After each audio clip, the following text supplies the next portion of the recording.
Hairston. And I'm Grace Lutfi, and you're watching Very Good News. For our first story, we strolled down the block to look at one of the most popular places to grab a tasty treat. Here we are at Cream, the ice cream shop that never stops. Today we're going to find out what makes this frozen treat so sweet. Cream is a package of funness, wholesomeness, goodness, and affordability. The reality is that Cream offers a product, a top-notch quality product at a very affordable price. With more in the people's perspective, here's Marina. We asked tourists, locals, and first-timers alike about their own experience at Cream. I really like it. Yeah. Two great cookies and delicious ice cream equals a great ice cream sandwich. Oh my God. After experiencing Cream firsthand, one thing's for sure, it was certainly worth the wait. Sweet. Thank you, Marina and Jonah, for the inside scoop on that ice cream. This next story is music to my ears. We talked to a local disc jockey to get her spin on the scene in the Bay Area. We all love music, but the way we listen to it is starting to change. We've decided to stop by KALX, or as the locals call it, CalX, to find out more about the music scene in Berkeley. The music scene is really awesome. It's just, I've never seen a music scene like this before. Everyone always comes in the San Francisco Bay Area if they're not from here. It seems like a lot of people are like really digging Oakland now. The Oakland scene is really booming.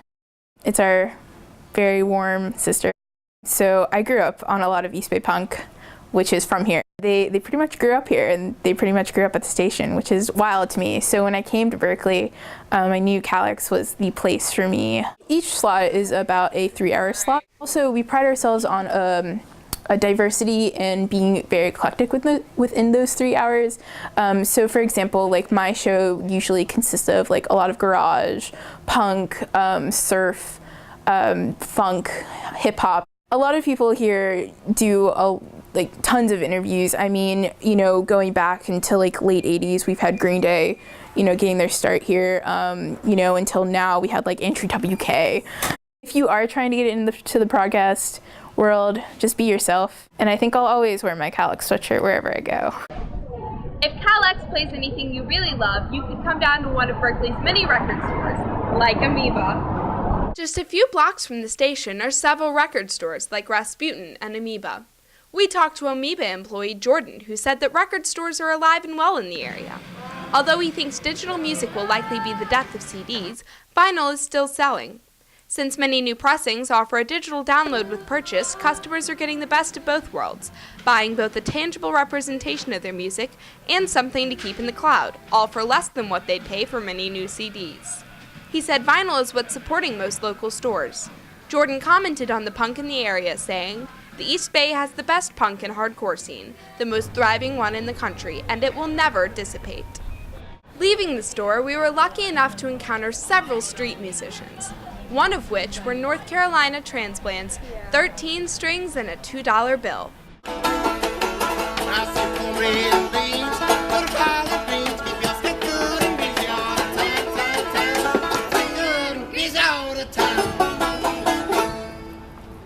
Thank you, Blaze. That was one groovy story.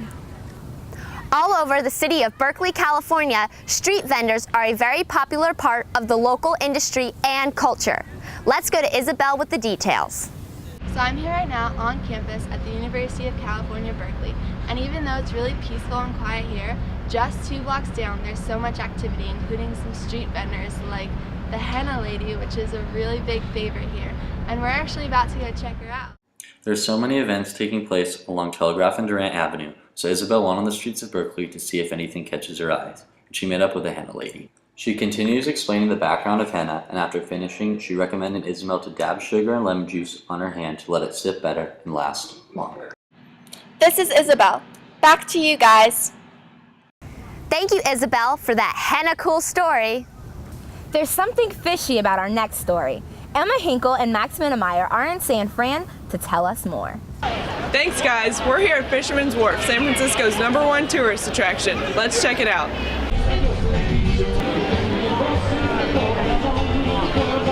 What do you think of the wharf so far? It's pretty nice. It's my first time here, so I really like it. It's really crowded. A lot of vendors and stuff. There's a lot of good food down here. Did anything in particular bring you here today? Actually, Ripley's Believe It or Not, the Mirror Maze brought me here today. Heard a lot of stuff about it. It's pretty legendary. What brought you to the wharf today? We're here to see the Giants game. What's your favorite part about the wharf? Everything really, the whole city. Over to you, Max. Thanks, Emma. Now let's hear from some local employees at the wharf. What do you like or dislike about working at the wharf? Well, what I like at the wharf, a lot of people you meet, especially tourists, whatever they, they like in their country. So that's what I like, about working at the wharf. Well, that does it for our day at the wharf. Back to you guys. That was quite a story you guys reeled in. It's nice to gain more perspective on what goes on at the wharf. Everyone knows that Berkeley is a colorful place. Let's go to Patrick Dunham and Maddie Rathel to find out just how colorful it really is. Thank you, Grace and Lexi. I'm Patrick Dunham, and I'm here on the corner of Telegraph and Haste, the location of a local record store which has been marked by street art. Street art, an often polarizing topic, provokes a multitude of reactions from the public. Berkeley's art is hard to miss, and its impact is felt differently by various members of the community. We spoke to an employee to see how it affects his business. Here's Maddie with the story. Is there value in street art? We spoke to Amoeba's Jim Kaiser to find out. How long have you been working at Amoeba? About 13 years. The street art is, I wouldn't call it like guerrilla art, but it's borderline. So, I mean, it's sanctioned by the city. We also spoke to members of the community to get their thoughts on it. I think there's definitely people who just want to go out and write on walls, and then there's people who actually have artistic skill, and you can definitely tell the difference of it. Have you noticed all the street art around here, especially on the corners? Yeah. I think it's pretty cool. I think it suits the vibe of the place, and I think the people here enjoy the whole art scene. Street art, masterpiece, or vandalism? That's for you to decide. Thank you, Patrick and Maddie. It's interesting to know how the community feels about their local art. And now, we'll turn to Misha Jones for more on what's happening down at AT&T Park. Here we are at AT&T Park, a great place to catch a baseball game. Baseball, invented in 1875, is one of America's favorite pastimes.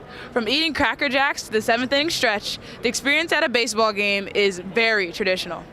Right now, I'm going to take a look at a job in the stadium that helps make the experience even more authentic.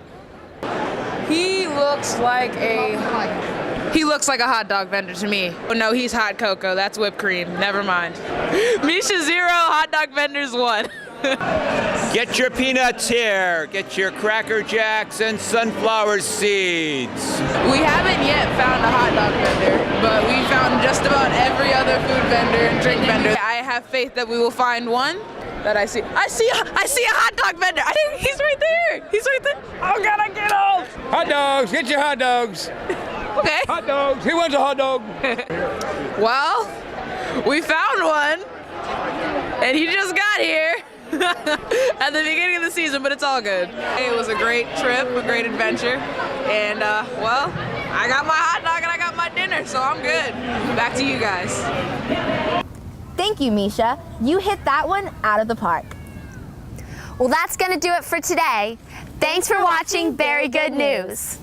Here's a story of 16 students who flew to SLC from around the world.